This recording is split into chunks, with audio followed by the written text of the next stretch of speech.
In today's video, I'm going to teach you how to set up a Qbo Sandbox with your existing data. We're going to focus on QuickBooks Online Advanced, and specifically on how to create a copy of your existing production company so you can safely test changes, workflows, or new integrations without touching your live books. Think of this as creating a playground version of your company file using actual data, where any mistakes are completely harmless. First, sign into your existing QuickBooks Online Advanced production company. This is the company that already has all your real data in it. Make sure you're in the correct file before you move on, especially if you manage multiple companies in the same account.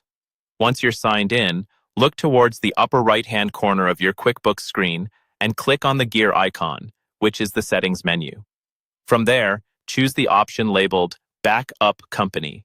This is where Intuit lets you manage backup snapshots and also where you'll trigger the copy process we need for the sandbox. Inside the backup company area, you'll see different tabs. Click on the tab labeled Copy.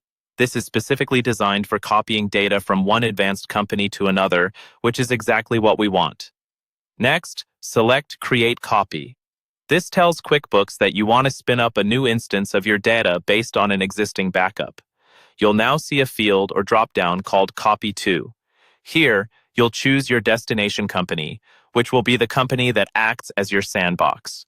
If you already have a second QuickBooks Online Advanced subscription set up, it should appear in this list as your destination company. If you don't see the destination company listed, you'll need to link it.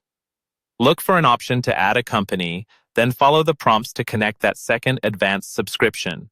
Once it's linked, it will show up in the Copy To dropdown, and you can select it as the target for your sandbox data. Now, choose the date and time of the backup you want to copy. This lets you decide which snapshot of your data you'll be working with. Usually, you'll want the most recent one so your sandbox closely matches your current live environment. When everything looks correct, click Continue. QuickBooks will run a pre-check process. Follow any prompts you see on screen to confirm the transfer and let the system complete the copy. Once it's done, your destination company becomes your Qbo Sandbox, fully populated with your existing data and ready for safe testing.